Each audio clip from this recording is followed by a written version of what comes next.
Yeah, it is. He's Juan Soto. I'm RJ Clifford. Let's have some fun today. Just five. One, Oh my two, God. 3, 4, 5, cinco. How do you say five in French? Un, deux, trois, quatre. Cinq days away from opening day for the Las Vegas Raiders. First game with fans, Allegiant Stadium, prime time, Monday Night Football, 5 days away. Juan Soto.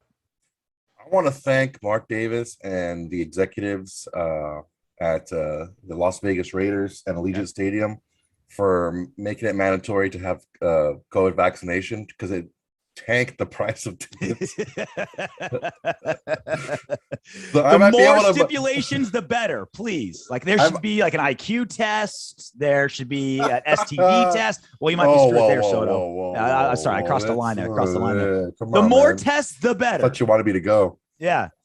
Dude, I mean, it's affordable to go to. I don't have to spend $800 to go to a game. Yeah, I could spend $200, which is reasonable. I don't have to donate a kidney. I just have to sell my firstborn, which is not a problem. And when you're watching football, it's like you don't need to be right up front. You just need to get in the stadium and you're going to be able to watch the game. Mm-hmm. So, I mean, I don't care where I sit. I'm going to go in there, do my thing, watch my game. It'll be good. It's also your birthday, boy. What are you, 53, 54? 72. 72? Oh, you don't look a day over 71. I'm John Matuzak today. Speaking of John Matuzak, I found a place where I bought a John Matuzak jersey. I have not seen a Matuzak jersey anywhere. And I'm like, fuck, I need to get that shit. Because when I'm rocking my John Matuzak 72, people will be like, man, that guy's hardcore right there. He's wearing a John Matuzak jersey. He's wearing the sloth jersey. Half Raider fans aren't going to know what that is. They're like, oh, that guy's last name is Matuzak? Yeah. Did he play Sloth in a fucking Goonies? Was that him? I think it was him. I mean, he had all the makeup on. I couldn't tell his face. Let me check my Google machine. It's kind of like when I wear my Kyle Clifford LA Kings jersey. Like my last name's, everyone's like, oh, you put your last name on the jersey. I'm like, well, kind of, sort of. It's actually a person and his number. But he got traded and can still wear the jersey. He did? He did play John. It was John Matuzak. You got to wear the jersey. But for Halloween, you got to wear the jersey and then do the makeup. The sloth. Get the sloth makeup and wear the jersey. And see how many people get my ass kicked. Just my ass kicked. Just fucking all fucked up. I'll do that. So this is our last show before actual real life NFL football. I'm a little tingly right now. I'm not going to lie. My hands are a little tingly. I mean, I'm going to have to wear sweatpants from now until Monday night because I'm going to be at half mast from now till then. That is not a good look. If you got a boner, sweatpants is not the way to go. You got to wear board shorts. It's too thin. It's too thin of a material. No, that's what you wear to the strip club. That's what you wear to the strip club. No, strip clubs are track pants, no underwear. That's the Tampa strip club uniform. Track pants, no underwear. See, I'm not trying to do that. I'm trying to go about my business. While still, sweatpants don't knock the boner down, bro. Sweatpants don't keep it snug. If you got real thick sweatpants, you can freely go with what feels natural without getting yourself put on a list. I'm not trying to see pork sword just flopping, dude. Wear some tighter shit. Well, I'm not packing that much, so I can work with the sweatpants. Yeah, no problem. You can wear a doily. You don't really see that shit. It's a tea doily. Grandma, I need to borrow this real quick. Why are you making tea? You can call it that. Bag that tea doily. So Lamar Jackson and company coming to Las Vegas Monday night. Baltimore minus 220 favorites. Yeah. Minus 4.5 spread. Over unders 51. And like you mentioned, tickets as low as $191. Not too bad considering all the issues they put in there. It was a big game when the schedule was announced. It was great for Monday Night Football. Ravens obviously a powerhouse. Not that many seasons removed from some really successful seasons. Lamar Jackson MVP 2 seasons ago.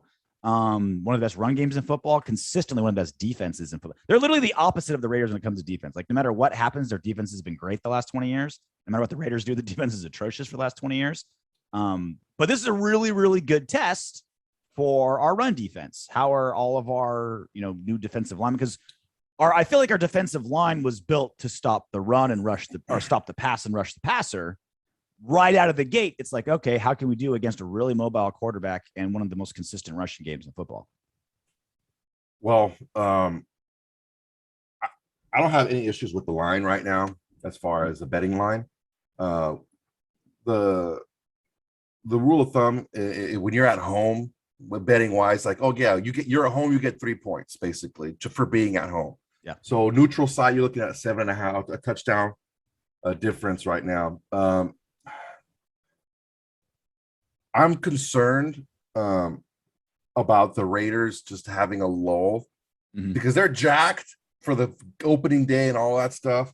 But when the play starts, I'm just really concerned that they're looking too much into the fact that the Ravens are a little beat up offensively. They're beat up real bad. Yeah. Rashad Bateman, rookie wide receiver, groin surgery. J.K. Dobbins, season-ending knee surgery. I'm sure we all heard that. Corner Jimmy Smith is a maybe. Nick Boyle, one of the NFL's best blocking tight ends, maybe.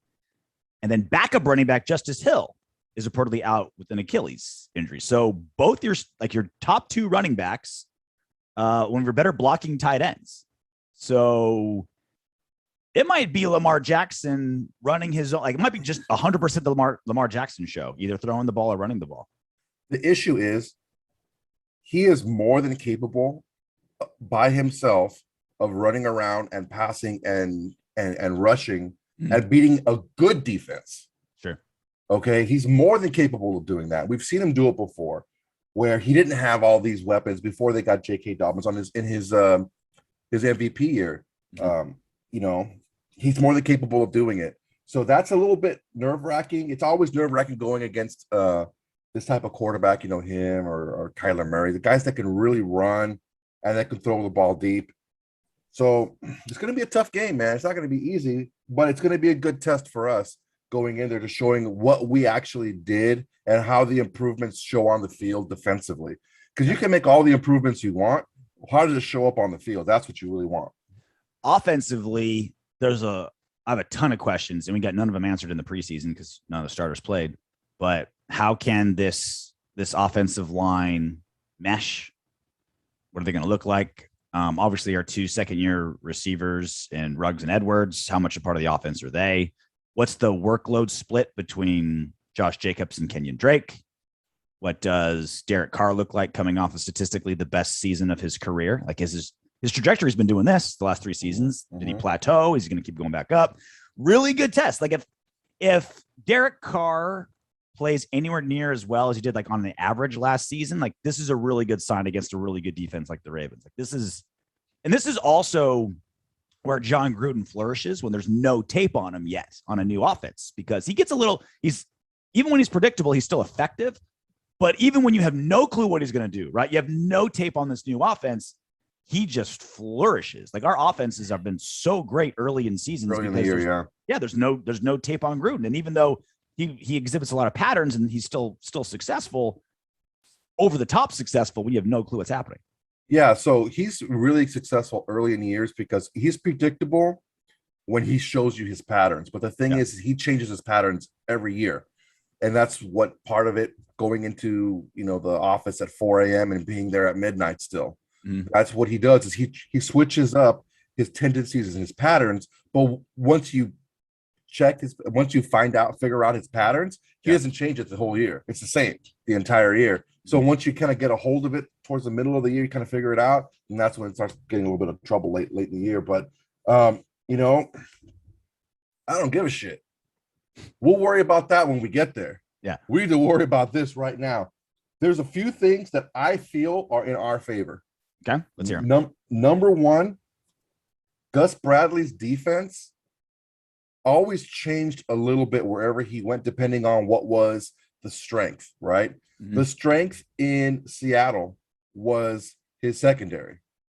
He didn't start off that way, but he just drafted guys, and then the secondary was just that much better than everything else. Then he got Bobby Wagner, but that was lately his tenure there. Then he goes to Jacksonville and he builds a defense with, a great corner and a good corner on the other side. But it was really the front that was strong for him there.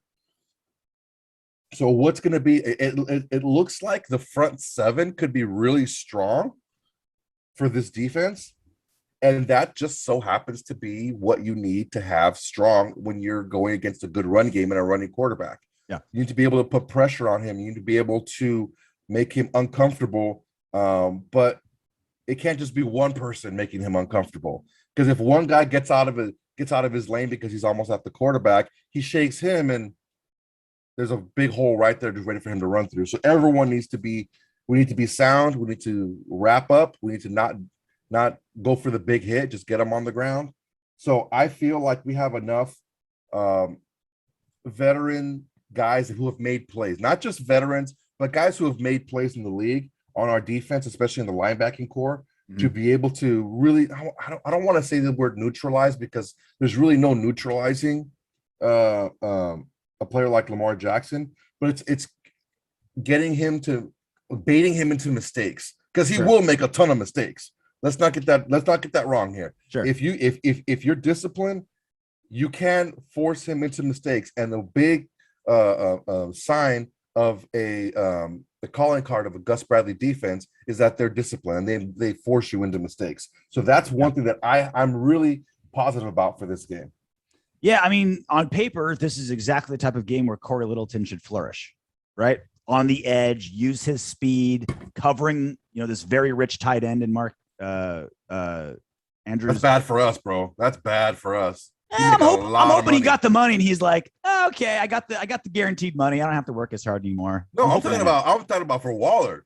Oh yeah. He's making 12 million, 13 million a year now. Fuck. Yeah. That's a lot of money, dude. Waller's gonna get paid. We're gonna have to bite the bullet pretty soon. But we should do it now. Like, fucking pay him now. $1 more than Andrews is getting. If we wait till next year, it's gonna be, oh no, we gotta have to pay him a ton of money.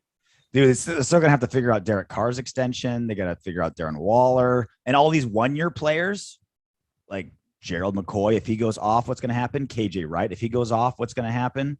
All these 1-year contracts we signed, if they're great.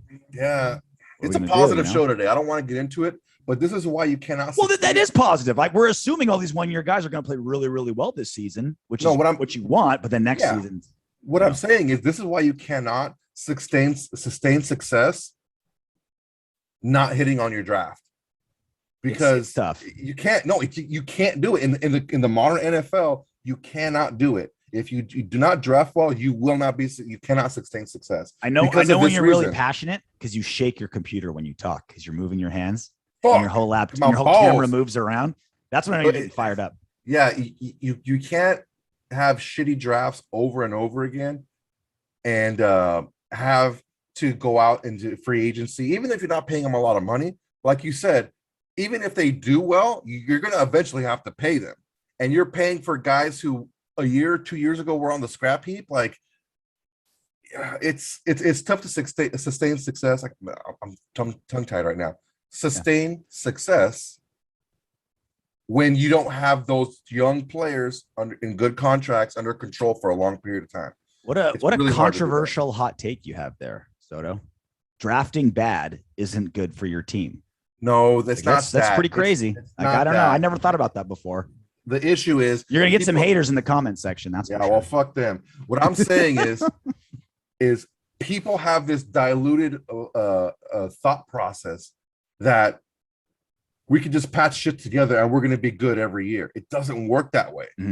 It doesn't work that way. You can do it for 1 year, maybe 2 years if you kind of hit 2 years in a row in free agency, but you can't sustain that over a period of time. You patch up holes for like injuries and stuff, right? Like KJ Wright, right? We got all these injuries at linebacker. That's what you got to do, right? You got to, you know what I mean? You got to make that desperate move. Okay. That made perfect sense, right? The linebacking core was supposed to be basically set, multiple injuries. Okay. We got to get somebody like that. Should be that role, not. Yeah, exactly. You don't build your entire defensive roster with 1-year players, which is what they're doing. A lot of it, most of it.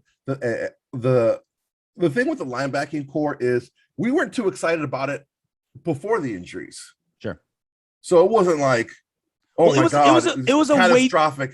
It was a wait and see crew. Like, No, yeah, it was. They were good. They weren't. Okay. They were we were arguing what's worse, our linebacking core or our secondary. Last year, we were saying, is it can Littleton and Kwiatkowski thrive under Gus Bradley, or was it purely Paul Guenther that made them suck? Like that was I think that was a fair wait and see question for this season, because yeah, they drastically underperformed last season. Was that because they suck, or is that because Paul Guenther brought out the worst in them? I think that's still a wait and see.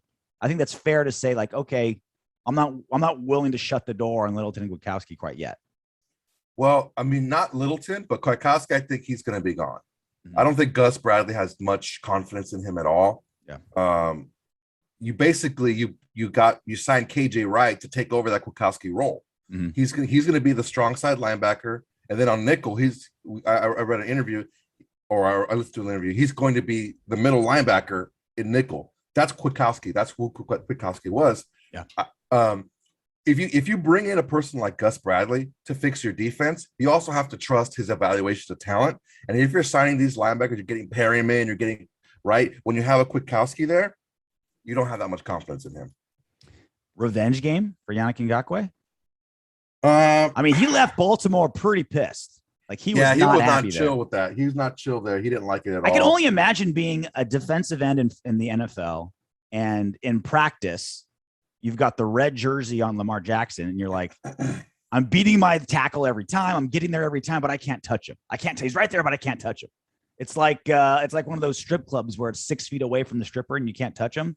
It's like that. I went to one of those. Oh, and then terrible. bam, you see that stripper at the bar and you hook up with her. Like that. That's what I imagine Yannick Ngakoue is with Lamar Jackson. I've wanted to hit him 1,000 times in practice. I wasn't even allowed to breathe on him weird. Now I can lay his ass out. Like, oh God, he's gonna be frothing at the mouth to touch the untouchable Lamar Jackson. Yeah.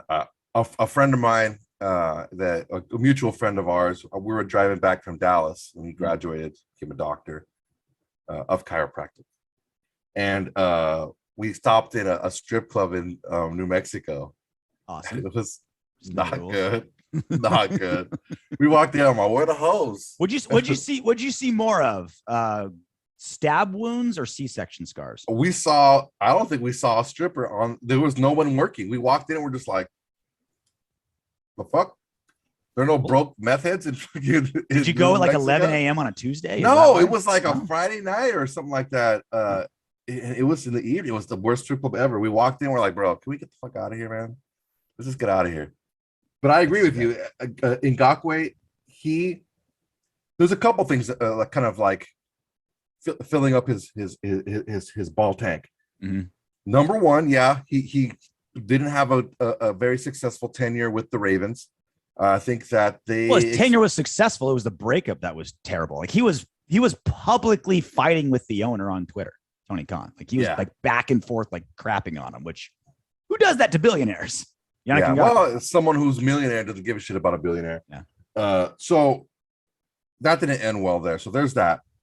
Say what you want to say. It's his fourth team in 2 years. I mean, there's something to be said, like what's going on with him? Why are people looking from the outside looking in? Is there a problem with Yannick Ngakoue? Is he an issue? Is he a head case? What is he? Yeah. And he wants to prove something to his new team. Like, hey man, I want to prove that I'm the guy. And the way you do that in the NFL is you make plays. And we'll see. And there's no better quarterback in the league to make plays on than Lamar Jackson. If you can make plays against Lamar Jackson as a defensive lineman, you're going to make some goddamn plays this year as long as you stay healthy. So, it's a threefold thing for him to really get his ball tanks filled up. Well, one guy who's not looking for a big game on Monday, Tanner Muse, former third-round pick out of Clemson, was on the IR all last season, and he gets released on his birthday this week. And the Raiders' social media, I swear, like again, I say this all the time, and it sounds like a really lame analysis. It's like, oh, if your social media is bad, it's a bad organization. But it really is kind of the details, man. Yeah. It's like, is there good oversight? Is there creativity? Like when Gus Bradley came and they posted a photo of the wrong guy. it's That's Tanner Muse's hilarious. birthday and he's got released and they wished him a happy birthday. It's like, this. Anyway, we've been over that. We've been down that road before. Now you look at the top 5 picks from that 2020 draft. Henry Ruggs, Damon Arnett, Brian Edwards, Lynn Bowden, Tanner Muse. Bowden and Muse gone, 2 third-rounders. Arnett not starting. Ruggs and Edwards, again, all potential, haven't really delivered yet. That is 5 picks in the top 100 in 2020. And you know what? Honestly, it's not that surprising. Like Bowden, we all kind of raised our eyebrow, like, what? Tanner Muse, you all raised our eyebrows, like, what? Ruggs, it was hopeful, but it was such a deep wide receiver draft, and that was the first one off the board. It's kind of like, and that's the thing is, like, if the Raiders were swinging and missing on like guaranteed hits or like, unanimously players that people unanimously look up to and think, okay, this is going to be a top hit, that it's like, okay, everyone would have missed on this guy.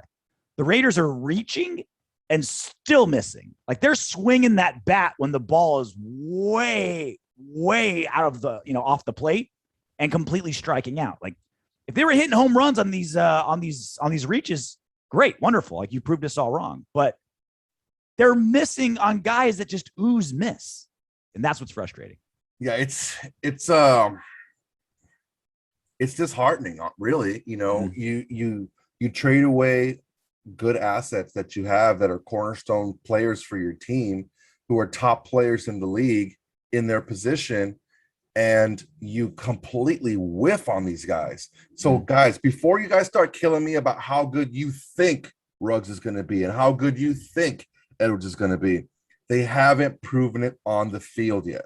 So let's just cut that shit out right now. Okay. Let's look at where we are and not where we hope we can be, because when you wish, you can wish in one hand, you can shit in the other, and you can see which one gets full first. Okay. Because we're wishing. Yeah, exactly. You can wish that these guys are going to be better, or you can hope that they're going to be better, or they're going to be this, but they haven't been that. Not even close. Yeah. So the only 2 players who were starting are Ruggs and Edwards, and there's still massive question marks about these guys. Okay. So you have the top 5 picks out of the 100 in that draft. Arnett is not going to play a lot, I don't think, unless there's injuries. He's not the nickel corner. He's going to be a guy that spells other guys. He's going to be a rotational guy. Yeah. For a first round pick, a top 20 pick, fucking ridiculous. Okay.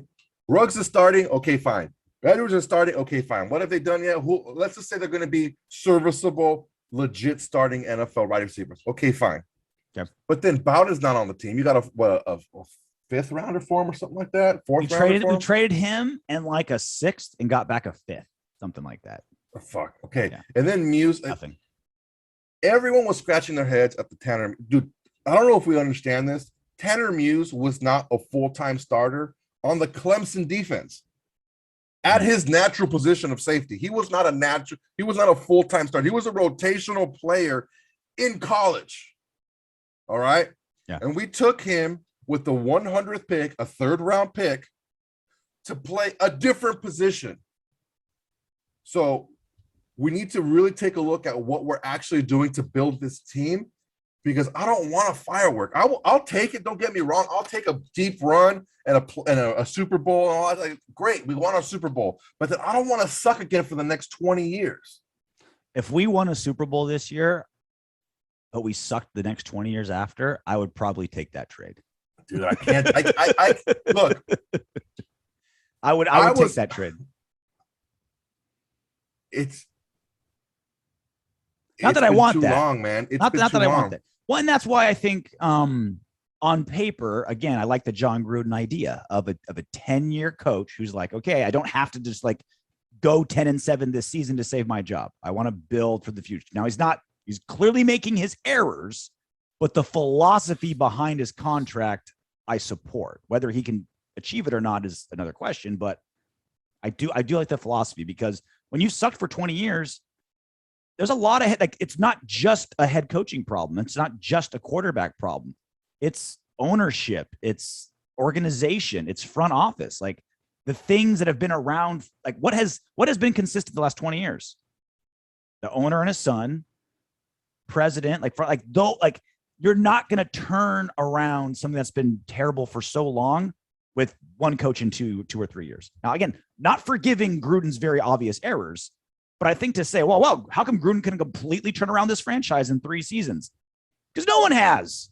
And you know what I mean? You don't take a steamship and have it do a 180 right away, right? Like I had this argument with my friend, a friend of mine who's like super high on Joe Burrow. I'm like, oh, he's great. He's gonna like turn that franchise around. I'm like, I think Joe Burrow's fantastic, but to turn around the Bengals, you have to be otherworldly and have a ton of other things go right. Yeah. To turn around the Raiders, it takes a 10-year plan, and it takes time, and it takes good draft picks and smart personnel moves, which we're not really doing. But again, let's make sure we put into context the expectations we have on John Gruden. I agree with you to a point. To give a coach a 10-year guaranteed contract, I think is way too long. I think if you give a coach a 4-year guaranteed with like club options for years after that in chunks, okay, once year 4 lands and this kicks in, then you have another guaranteed 3 years. And once that kicks in, then you have another guarantee, because there's milestones built in. That's one thing that we gave him. I feel that he did not have that fire lit under his ass to really make shit happen. I think that if he had a more of a contract like the one I'm proposing, he wouldn't have gotten rid of Khalil Mack right away, because he knows, hey, I got 10 years to get this shit going. I can get rid of a Khalil Mack type player. If you have to win right away, maybe you don't get rid of a Khalil Mack type player. But also, you don't give him complete control over your organization for 10 fucking years. Yeah. Because if he doesn't draft well, if he swings and misses, if his talent evaluation isn't on point, you're going to bury yourself. You're going to bury yourself. Now, it hasn't been that. We're not buried. We are improving. But it's tough going. And maybe the issue that we're having here is we don't know the dynamic in the front office as far as player personnel. We can assume, because he's kind of an egomaniac, we can all agree on that, and because he's a control freak, that Gruden has more say than anyone about roster positioning and stuff like that. But you don't know how much influence and how much control Mayock has. So that's a tough one. Well, one guy who might know, he's been at every practice, been in every preseason game, been covering the Raiders forever. He's a beat writer for The Athletic. Vic Tafur makes his debut on the Autumn Windbags. A lot of questions for Vic when he joins us next. And joining us now, one of my favorite beat writers in all of Raider coverage. I was over at The Athletic. His name's Vic Tafur. How you doing, Vic? Doing good, man. How you doing? Fantastic. Are you going to get invited to Mark Davis's housewarming party when that thing's ready yet? Do you know? I'd hope so. It's a big enough place where I think the guest list will be pretty big, so I hope I'll squeeze on there. I bet slip on in the back. Don't even notice. Right? Just dress up in like like a Darth Vader outfit or something. You'll fit right in. No one will know it's you. No, it's a good idea. Easy sneaking. He'll invite you over, but it'll be like that movie, not Trading Places, but Coming to America. He'll invite you over, but he's like, all right, park the cars here. What's the food spread at a Mark Davis housewarming party like? Is it all PF Chang's, or do you think he'll do something nice? God. That's a good question. I know he had a big P.F. Chang's run for a while. I'm not sure if it's changed because of Vegas, but they have P.F. Chang's in Vegas. So I'm not exactly sure how much has changed his diet in the last couple of years. He's a big Applebee's guy, no? Sure. Is that right?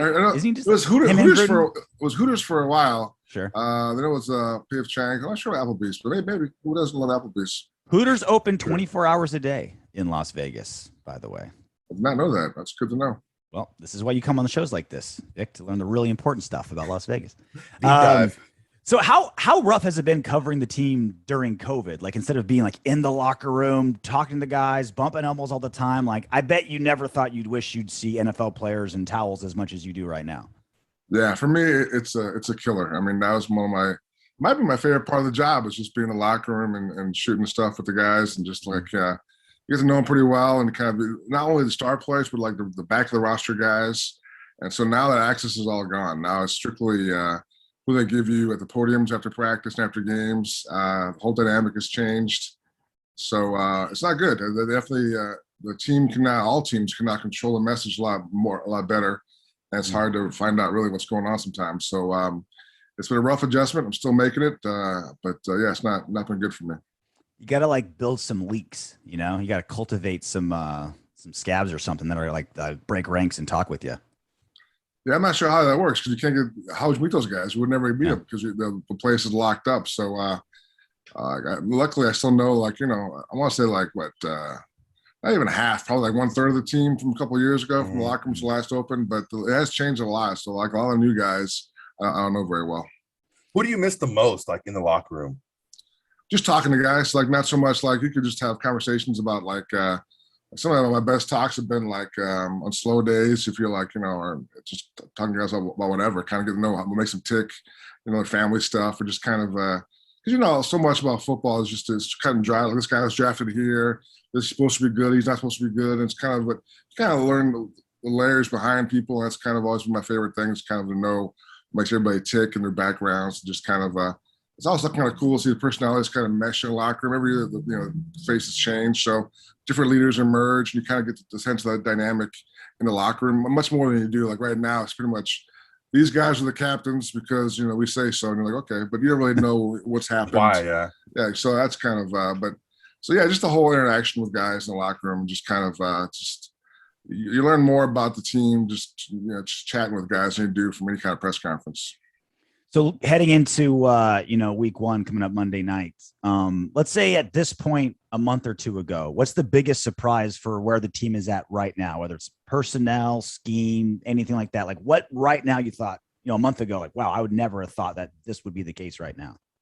It's a good question. I think my biggest doubt coming into camp was the offensive line. I thought, you know, they obviously got rid of Rodney Hudson, Gabe Jackson, Trent Brown, some pretty big names. So I thought this I wasn't sure how these young guys and the kind of the guys who were backups last year were going to click, but they've been good. I've been kind of impressed by them. I think that Tom Kimball does a good job. So I think, you know, I think Incognito, if he's healthy, will be fine. They got Denzel Good, I think he's a good player. He's been able to step up to be a starter this year. And they got John Simpson, who I think is probably ready for a bigger role. So I think the guards are fine.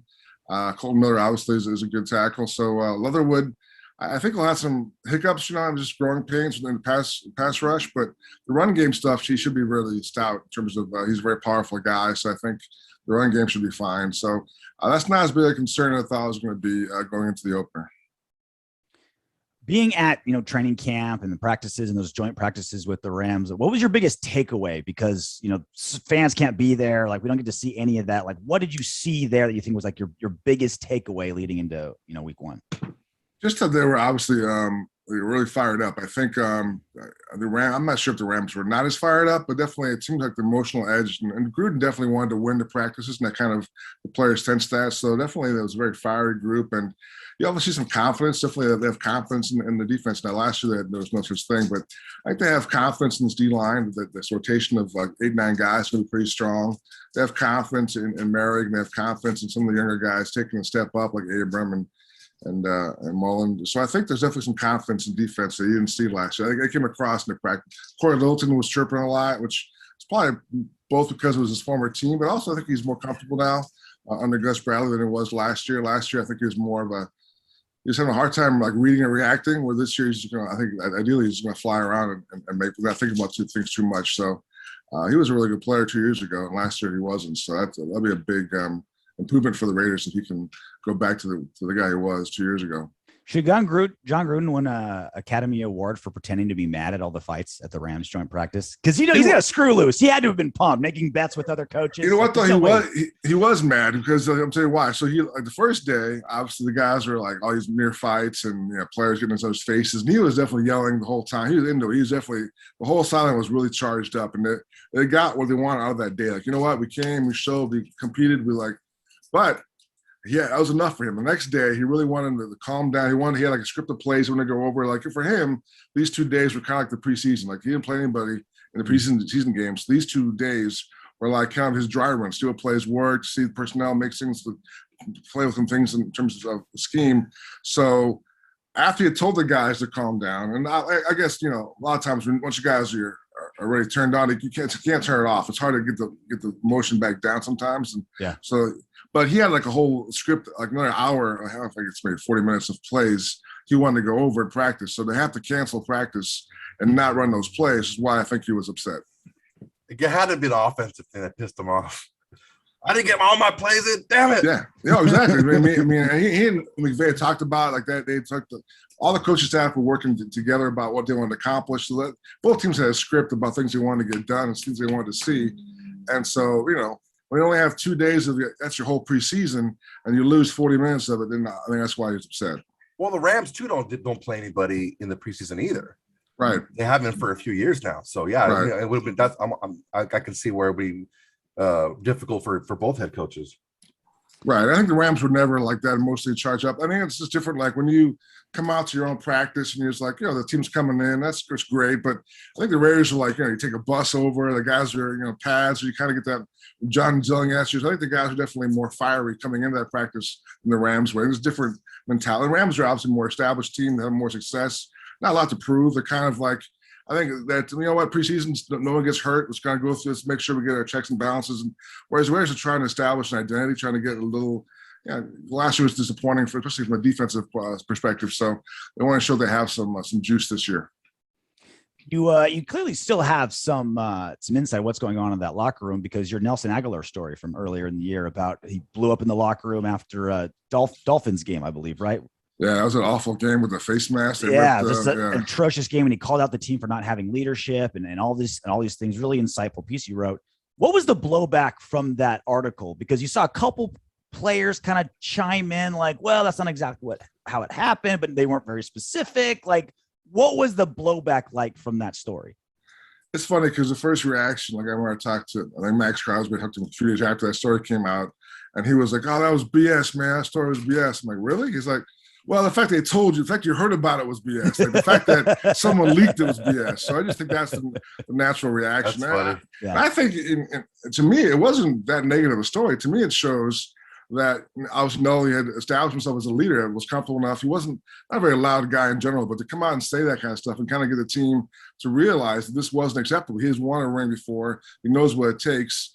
And this was not cutting it. This collective effort and collective leadership, and I think the big word was accountability. There was no real accountability from not just players, but also from coaches and everyone, he thought, in the whole organization. So I thought it was a good moment. And I thought the team responded pretty well. I think for young guys like Max, who wants to be a leader, and Derek Carr and Darren Waller, you learn from those kind of things and you kind of grow, because those guys are going to be the leaders this year. So I think I thought it was an important moment in the season. It kind of showed like what some guys thought had gone wrong. Like they had a great start and they kind of fell apart. And I think depth is the obvious reason you look at, maybe why they didn't have the 100%. Depth. But also I think the leadership definitely fell short, and some of the, not just the players, but also from the whole building. So I think I thought it was a big moment in the season and kind of showed where things kind of went downhill.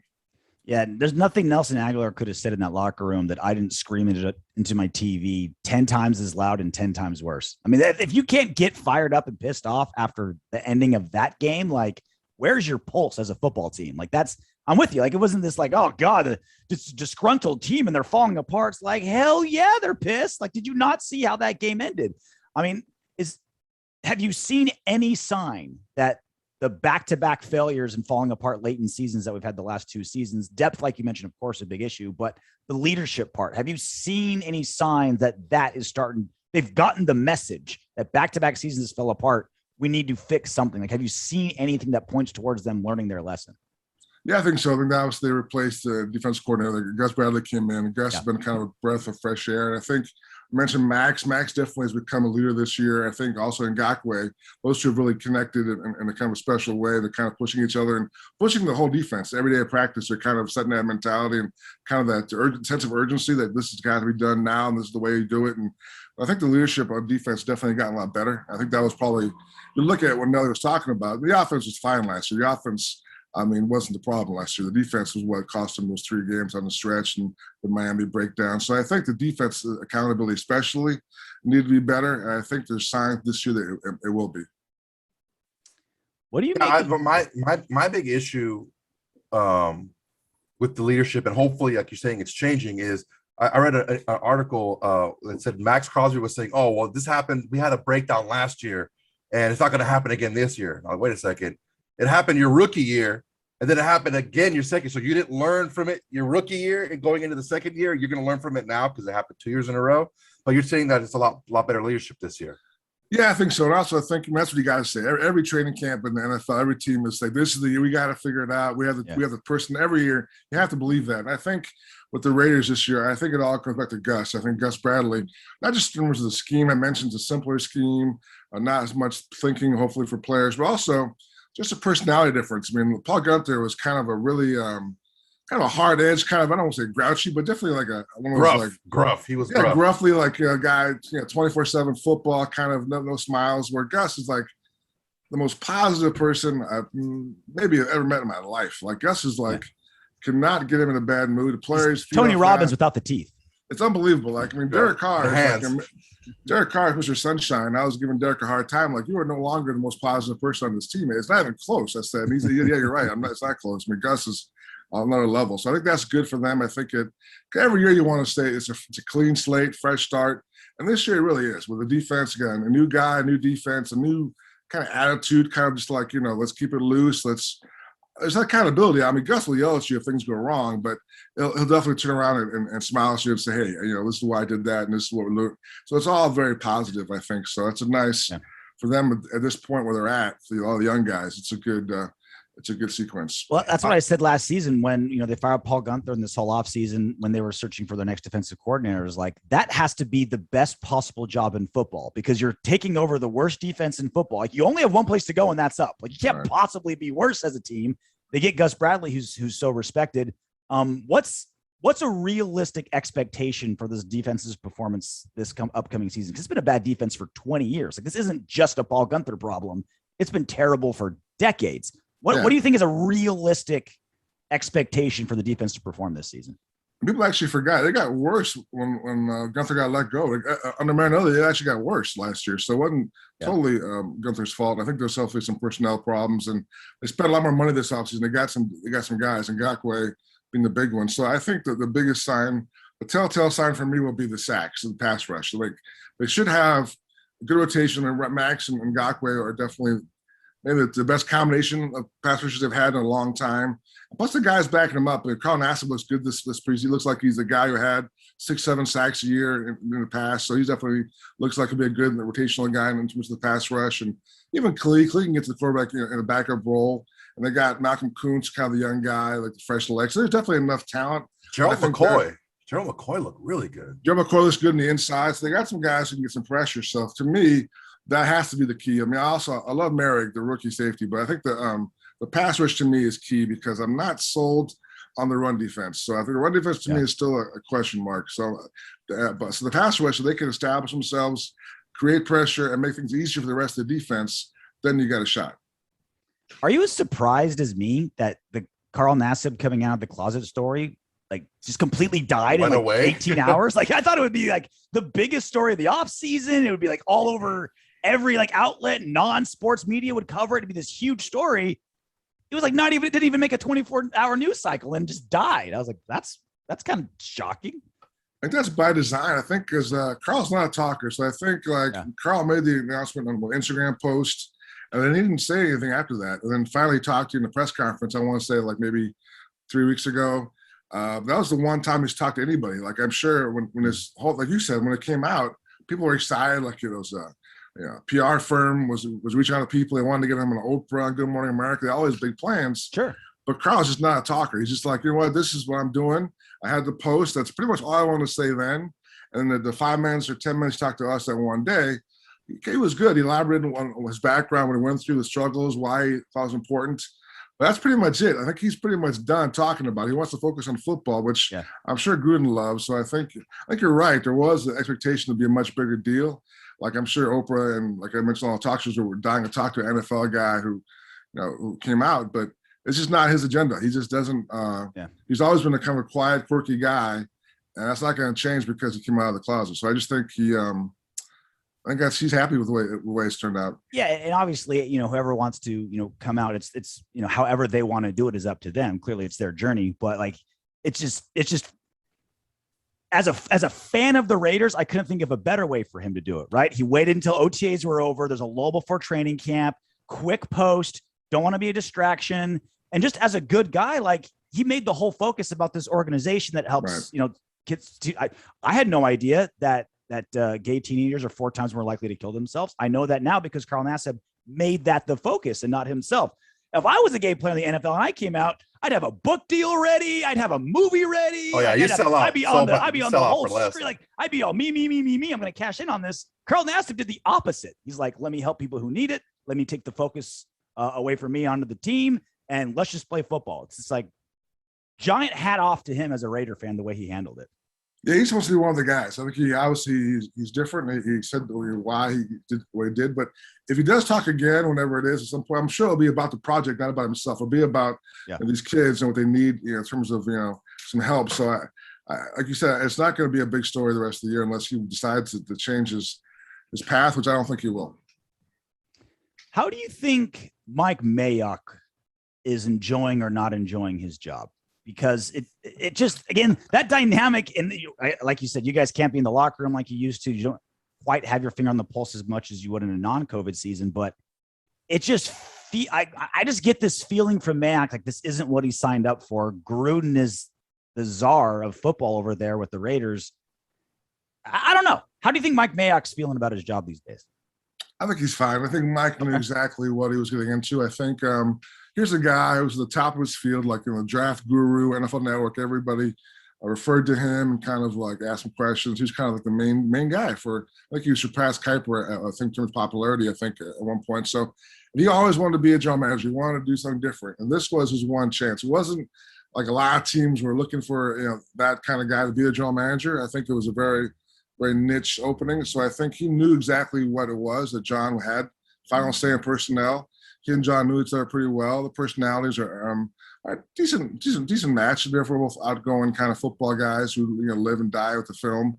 Mm-hmm. That part's fine. So I think that sometimes, I'm sure everyone gets frustrated with their jobs. I'm sure Mike gets frustrated at times with maybe he doesn't get the guy he wants, or things don't go the way he planned, or obviously the case of Tanner Muse, that was a huge debacle. But I just think that he knew exactly what he was doing. When he got this job, he enjoys the parts of it that he likes, like the scouting of players, going to games and bowl games, talking to scout. That part, he loves that part. Building up a binary of players and the bios and all the scouting information, taking it to the draft room, meeting with John. And I think that part, he loves that part. And there's some quirks I'm sure he'd love to change in an ideal world, but he wasn't getting a general manager job in an ideal world. This is the job that was there for him to take. If you want to be a general manager, this is what you had to deal with. And he knew that coming in. So I think he's fine. I think obviously he's frustrated. He wants to win. They all want to win. So I think everything points to this year is kind of a do or die year for him and for a lot of people in the organization. What do you think of his job? What do you think? How well do you think he's done as a general manager? Well, I think he's had. It's hard to say, right? Because you don't know who has all the control and who's doing what. We know who has control. It's just how much input. How much input, right. I mean, it's hard to point which guy. It's clearly his guy, which guy he wanted, got overruled for. You kind of figure it out, but you don't know for sure. You're not in the room, so you don't know exactly what's been talked about. But I think they've had some big misses in free agency in the last few years. So I think that's been a major problem for them. And this year, we'll see if they got it right this year. But I'll say missing some draft picks. I mean, we mentioned Klee, we mentioned Muse, 3rd-round picks 2 years ago. They traded Bowden. So I just think they've had some misses on both the draft and free agency, which don't if they don't make the playoffs this year, that'll come back on him. That'll be why he leaves, because you know what? We missed on these guys, and that's why it's time for you to move on. So that'll be what happens. But I think there's some good things also, but some positive moves. I mean, Darren Waller was one of the great finds in the NFL. He's a great contract. Incognito's been a good addition. It's definitely very positive things. Like Agholor was a great signing last year. I think Zay Jones is a guy that could surprise people this year. So that definitely does some good things also. I think trading up for Mayock in 2nd round, I thought was Mayock's best move since he's been here, I think, in terms of being a general manager. So there's been positives, but I think if they don't make the playoffs, all the negatives are going to outweigh those, and that'd be the reason why they split up. Yeah, I think those positives are something you can hang your hat on. But when you look at that 2020 draft, you have 5 picks out of the top 100.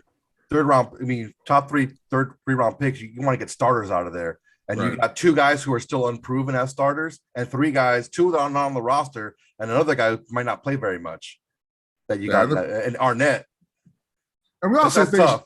Yeah, we all say things we regret. And Mike was kind of feeling himself before that draft, saying, "Oh, we got 3 third-round picks." That's like stealing. That's like, you're giving me great players, and then those 2 of those 3 guys are no longer on the team, so he wasn't actually stealing anything. So that quote will come back to haunt him also. But we all say stuff we regret. So, but yeah, you're right. I mean, the whole, I do it every week. This whole rebuild was based on these draft picks. So, like, we traded Khalil Mack, got all this draft capital. And so far, you haven't seen great results. I mean, you got like Max is a great pick. Who's like 4th round, Renfro 5th. They've got some good picks later on, but the key guys in the top 3 rounds the last 3 years have not been, for the most part, impact guys so far. What do you make of the alleged IRS investigation of the front office? Like, there's the report that it's this, they're being investigated. They hired an attorney to investigate themselves. Like, what are you hearing? What do you make of all that? And do you think it has any effect on what happens on the field on Sundays? I think it has no effect. I think players totally tune that stuff out. I think I don't know what happened. I think the only guys that really do are Mark Davis, Mark Bourdain, and Dan Ventrelli, who now is the president, former lawyer, and now interim president. Probably will keep the job on a full-time basis. But those 3 guys know exactly what happened. The rest is just all rumors and conjecture. The only way it'll come out is if it comes from a league source that something's going on, or if it comes out through a legal, if there's a legal paperwork trail at some point that, things proceed. But I can't even speculate. I know some people speculate what's been going on, but I don't know. Those 3 guys are talking. And so I wouldn't be comfortable saying anything really, because I don't know what happened. So we got the Ravens coming up Monday night. They're like a -220 favorite, about 2-1 favorites. I think but they got a lot of injuries, right? A bunch of running backs injured. Right. I think we're kind of built to like learn about our run defense on this game, right? Like, this is like a rough game to open up, but at least we'll know exactly where we stand run defense wise. What do you make of the matchup, and what are you looking for the most?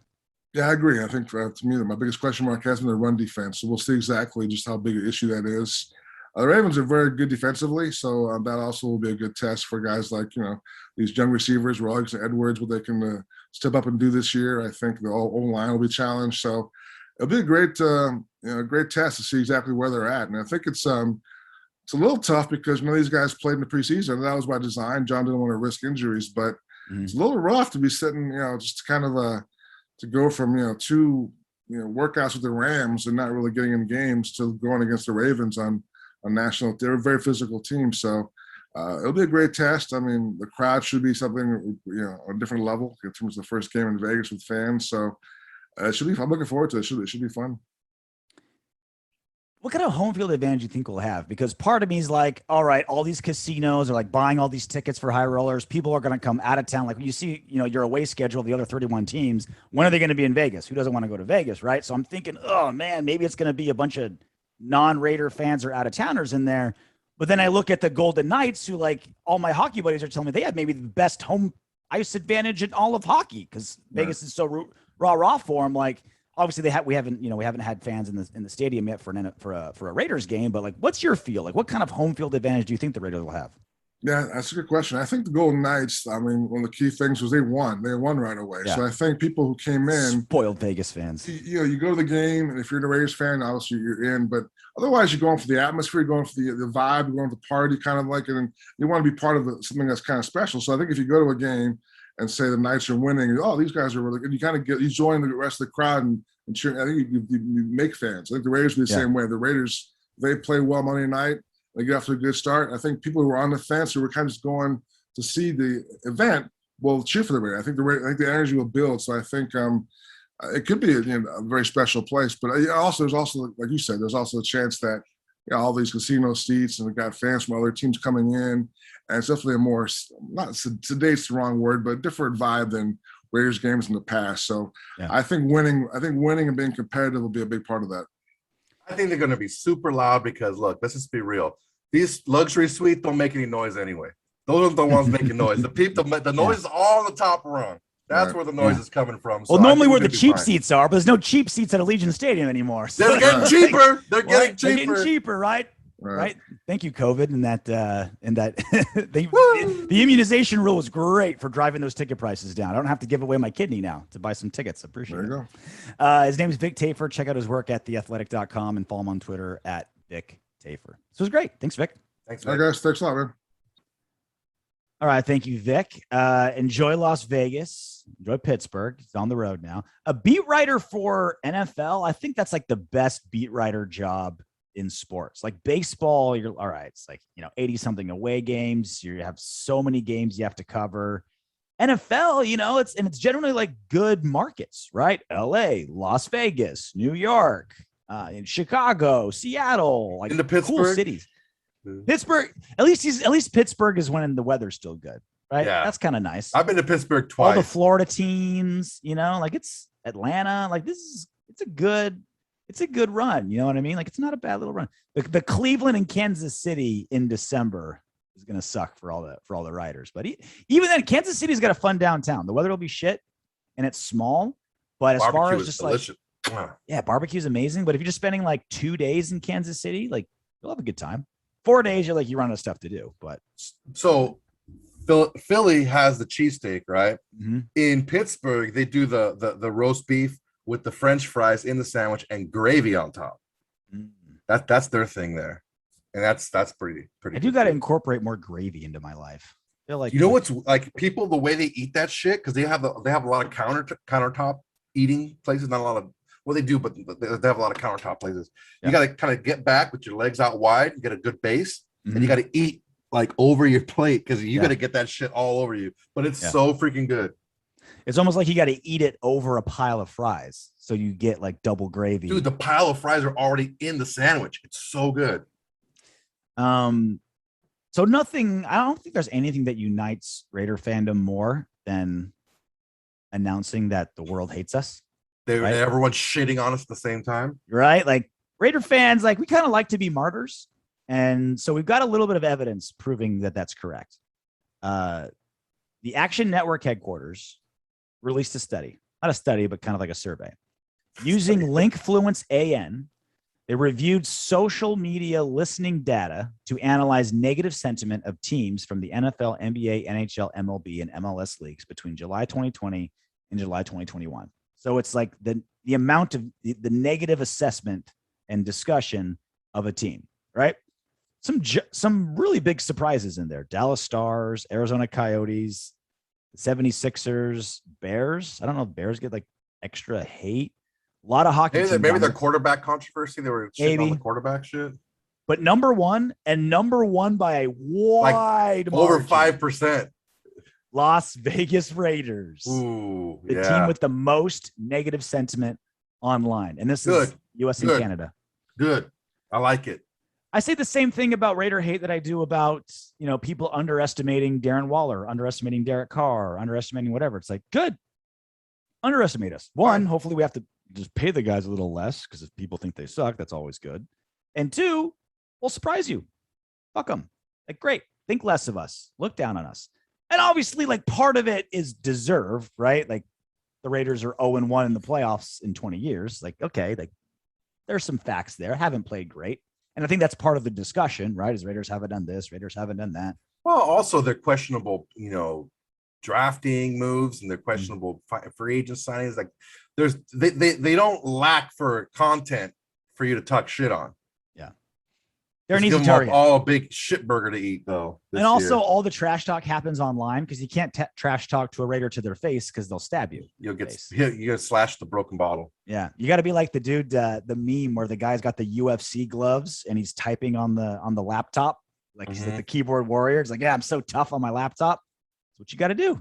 That's the only place you can talk trash to Raider fans. You're not going to do it. I saw one where there's a huge guy with food all over his shirt and he's eating. And it's like two fighters trained to kill each other in a cage. One gets beat and it says fucking lame in the back. The guys are sitting there eating and shit. Big old fucking belly. If I were in there, this is what I would have done. Oh, he did this wrong. That's the best. Hilarious. Ready to do some What Up Windbags? Yes, birthday edition. What Up Windbags? Let's do it. Because it's your birthday, I mean, we could have went all negative with Soto. with you. Could've. Like we could have gone like, because last week you're like trying to throw all this like fake news at me and you'd be like, whoa. Here are the facts. And you'd spout off a bunch of incorrect facts. No, like, that's not the time. Where Derek Carr was in MVP voting in 2016, how bad the defenses were for like the Chiefs when they won the Super Bowl and some other ones. You were wrong on all those. So I could have made this all just like fact checking Soto. But because you're turning 72 today, I don't want to bring you down. So my gift to you is just a couple shitting on Soto. What up, Windbags? Let's do it. And not 10 shitting on Soto. What up, Windbags? We could have had 10. We could have easily. Odell Upshaw says Chiefs never had a 30th ranked defense with Mahomes. 2019, the defense only gave up 19 points per game.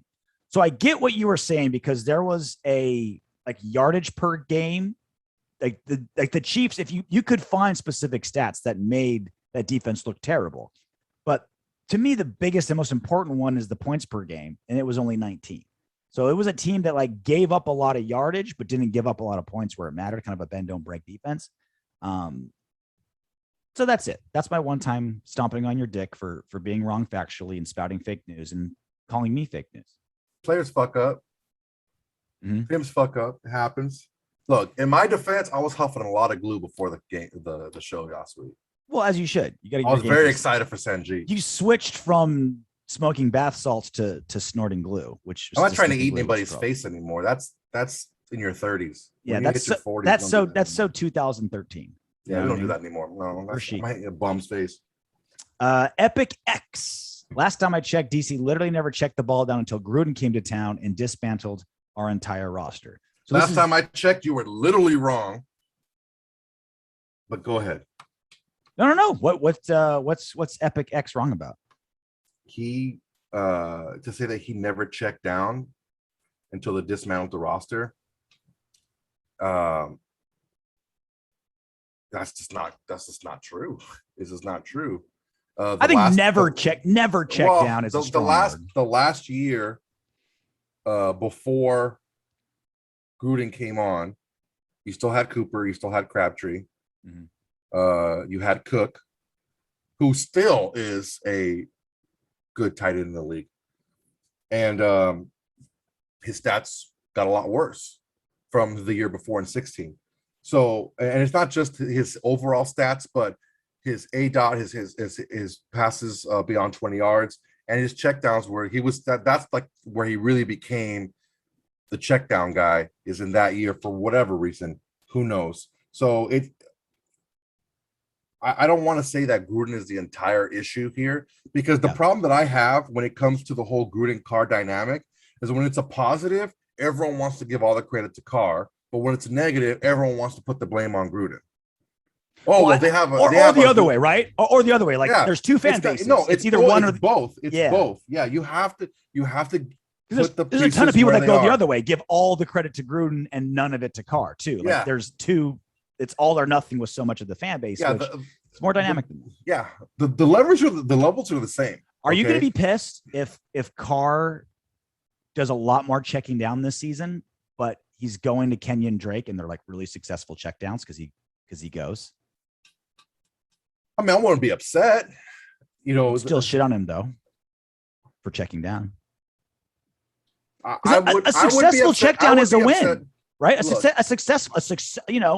A little dump out to your running back who gets 7 yards. The problem is this. Play. That's a huge if that you're asking, because when you check the ball down, there is a lot more defenders between you and where you want to be when you check the ball down. I will say to your if, I will give you this if. If there are plays to be made down the field and he's still checking down, yes, I will be upset. Last one, Titus Flavius Vespasianus. That's definitely not how you pronounce it. That's how I'm going to pronounce it. Vespasianus. Vespasianus. Vespasianus. Is Jalen Richard's return ability the thing keeping him around? It's the sex tape he has on John Gruden that's keeping him around. I mean, look, good pass blocker. He's not a great returner. He's not, and we have better ones. Drake is going to return the returner. He's okay. Kenyon Drake's returning the kicks. Hunter Renfro's returning the punts. Renfro, like you think of like we didn't do like hot takes or like biggest surprises or like things we're looking forward to this season. But Renfroe is going to break out as a returner. Mark my words. Like he had some at least one, maybe two touchdowns that came back last season because of penalties. He made a lot of guys miss, and he was like, dudes were cracking on him. Like some of the hits that he took, if it was a Raider doing it to like a Patriot, that defender would have been executed on sight. Ejected, gone. Like you can do whatever you want to Renfroe and no one cared. And he still like kept coming back. Renfroe was going to break out this season as a punt returner. Mark my words. So I agree. No, that's not what Jalen Richard's being kept around for. I don't know, man. It used to make sense to me where it's like, okay, you can't pay Jalen Richard, the third string quarterback, more than your starting third string running back, more than your starting running back. Like Richard makes $3.5 million. Get rid of him. I like him. You know, he'll land on his feet somewhere. I think he's just such a great locker room guy. And John Gruden has proved that when it comes to like money and budgets and finances with running backs, he doesn't care. He does not. He's already proven he does not give a shit money-wise when it comes to running backs. A big problem that I have with the way that this team is being run is it's not consistent. You're getting rid of other guys who are higher paid that are producing because, we could use that money elsewhere. Cooper, Mack, you get rid of these guys because, we got to pay them too much and we can use the money elsewhere. But then you have Jalen Richard, not to a small extent making money, but it's still money you can use elsewhere, and you can get somebody. Trey Reyes look really good. There's three players like that you can free up $10 million and get a great, you know what I mean? Like it's stupid. It's fucking stupid. And then you do the same shit when you're talking about, we drafted Cleveland Farrell number 4 because he's a high character guy. But then you bring up Vontaze Burfict, Incognito, fucking Antonio Brown. It's like, dude, you're not being consistent. It's fucking stupid. Gruden doesn't fall in like with players. He falls in love with players. I should have ran his ass over when we were in Tampa. If I was driving, I would have fucking kept going. Who would be your coach right now? Would it still be Jack? It might still be Jack Del Rio. It might be because it might be. Yeah. So this is again last show before we're super pumped game on Monday. So we're planning, and if I can get the technology down, we're going to do a live post game show right here on our YouTube, on the YouTube channel, right after the Raiders stomp the Dixon of the Baltimore Ravens Monday night. So we're going to try to go live. And again, even if we don't, we do a podcast and a post-game show for every single show on top of our Wednesday recording every single week. A lot of big things happening with the auto Windbags. Looking forward to it. Let's do it. So when Monday rolls around, knock on wood if you're with me. Hey, Windbags, if you want Darren Waller to catch 20 touchdown passes this season, don't be afraid to click those subscribe, like, share, and comment buttons. Plus, your comment could be featured in the next What Up Windbags.